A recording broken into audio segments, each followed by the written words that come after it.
فہم قرآن۔ موضوع: اللہ کے ذکر و نصیحت سے اعراض کرنے پر دنیا میں تنگ زندگی اور قیامت کے دن اندھا اٹھایا جانا۔ سورہ طٰہٰ آیات نمبر 124 تا 126۔ اعوذ باللہ من الشیطان الرجیم بسم اللہ الرحمن الرحیم۔ ومن أعرض عن ذكري فإن له معيشة ضنكا ونحشره يوم القيامة أعمى قال رب لم حشرتني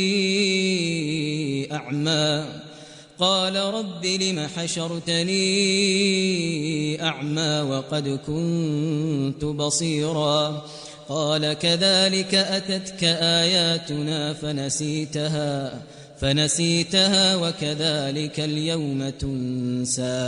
اور جو میرے ذکر سے منہ موڑے گا اس کے لیے دنیا میں تنگ زندگی ہوگی، اور قیامت کے روز ہم اسے اندھا اٹھائیں گے۔ وہ کہے گا، پروردگار، دنیا میں تو میں آنکھوں والا تھا، یہاں مجھے اندھا کیوں اٹھایا؟ اللہ تعالیٰ فرمائے گا، ہاں اسی طرح تو ہماری آیات کو جب کہ وہ تیرے پاس آئی تھیں تو نے بھلا دیا تھا، اسی طرح آج تو بھلایا جا رہا ہے۔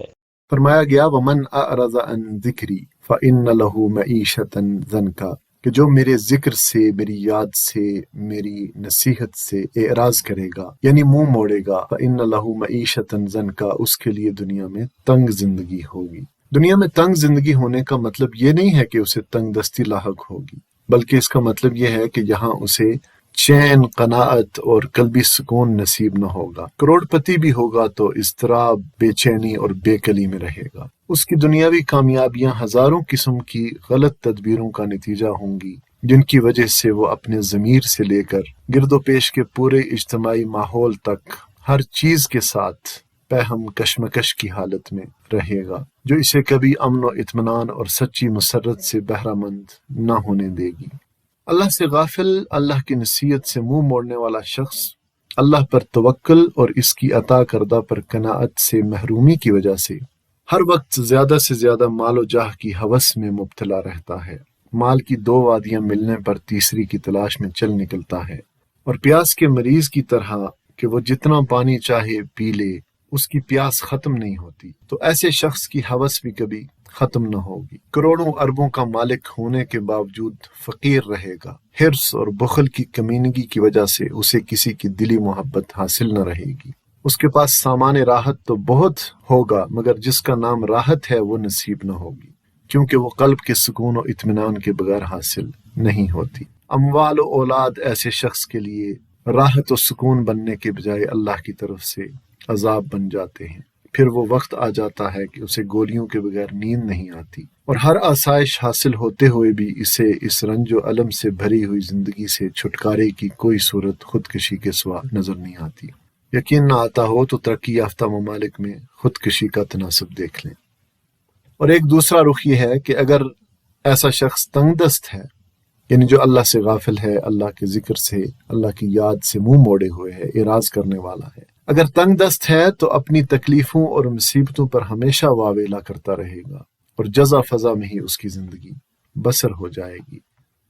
بعض مفسرین کرام نے ایک حدیث مبارکہ کا حوالہ دیتے ہوئے اس سے قبر کی برزخی زندگی بھی مراد لی ہے، یعنی قیامت سے پہلے ہی ان پر تنگی کا ایسا دور آئے گا کہ قبر کی زمین بھی ان پر تنگ کر دی جائے گی۔ تو یہ ہے وہ پہلا عذاب جو اس کو اس دنیا میں ہی مل جاتا ہے۔ پھر فرمایا گیا وَنَحْشُرُهُ يَوْمَ الْقِيَامَةِ أَعْمَى، اور قیامت کے روز ہم اسے اندھا اٹھائیں گے۔ تو یہ دوسرا یعنی اندھا اٹھائے جانے کا عذاب قیامت کے دن ہوگا۔ تو کہے گا رب لما حشرتنی اعمی وقد کنت بصیرا، کہ پروردگار دنیا میں تو میں آنکھوں والا تھا، یہاں مجھے اندھا کیوں اٹھایا؟ تو اللہ فرمائے گا کذالک اتتک آیاتنا فنسیتها، اسی طرح تو ہماری آیات کو جب کہ وہ تیرے پاس آئی تھیں تو نے بھلا دیا تھا۔ وَكَذَلِكَ الْيَوْمَ تُنْسَى، اسی طرح آج تو بھلایا جا رہا ہے۔ تو اعتراض یہ کرے گا کہ دنیا میں تو میں بینا تھا، میں دیکھنے والا تھا، ہر چیز کو دیکھ سکتا تھا، آج مجھے اندھا کیوں اٹھایا جا رہا ہے؟ اس پر اللہ تعالیٰ یہ جواب دیں گے کہ دنیا میں میری آیات دیکھنے سے تو اندھا بنا رہا تھا۔ آنکھیں عطا کرنے کا مقصد صرف یہی نہیں تھا کہ تو اپنے مطلب کی چیزیں دیکھے، بلکہ اصل مطلب یہ تھا کہ تو اللہ کی آیات کو دیکھے۔ اس لحاظ سے تو دنیا میں تو اندھا ہی بنا رہا، تیرے اسی فعل کا نتیجہ آج تیرے سامنے آیا ہے، تو اب تعجب کیوں کرتا ہے؟ تو نے ہماری آیات سن کر انسنی کر دی تھیں اور ہمیں بھول ہی گیا تھا، آج ہم بھی تمہیں بھلائے دیتے ہیں، تو ہماری رحمت سے دور ہی رہے گا۔ آج کوئی پرواہ نہ کی جائے گی کہ تو کہاں کہاں ٹھوکریں کھا کر گرتا ہے اور کیسی کیسی محرومیاں برداشت کرتا ہے۔ کوئی تیرا ہاتھ نہ پکڑے گا، کوئی تیری حاجتیں پوری نہ کرے گا اور تیری کچھ بھی خبر گیری نہ کی جائے گی۔ بعض مفسرین کے مطابق یہ ابتدائی حشر کا ذکر ہے، بعد میں اس کی آنکھیں کھول دی جائیں گی تو وہ اپنے نامہ اعمال کا، دوزخ کا اور احوال محشر کا ٹھیک ٹھیک معائنہ کر سکے گا۔ اور یہ بھی ممکن ہے کہ کچھ مواقع پر کچھ مناظر دکھانے کے لیے اس کی آنکھیں کھول دی جائیں اور ویسے وہ اندھا ہی رہے۔ واللہ اعلم بالصواب۔ اللہم ربنا لا تجعلنا منہم۔ یہاں اس پر بھی نظر ڈالنے کی ضرورت ہے کہ اگر ہماری زندگی تنگ ہے تو اس کی وجہ اللہ کی یاد اور نصیحت سے منہ موڑنا تو نہیں ہے۔ اسی قرآن میں اللہ نے موسیٰ علیہ السلام سے فرمایا وَأَقِمِ الصَّلَاةَ لِذِكْرِي، کہ میری یاد کے لیے نماز قائم کرو۔ تو اللہ کو یاد کرنے کا بہترین طریقہ نماز ہے، کہیں ہم اس سے غافل تو نہیں اور سزا کے طور پہ ہماری زندگی اللہ نے تنگ کر دی ہے۔ اللہ تعالیٰ ہمیں اپنی یاد سے غافل، اپنے ذکر سے غافل،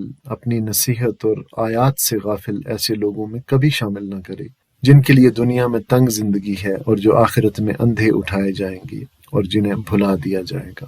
آمین ثم آمین۔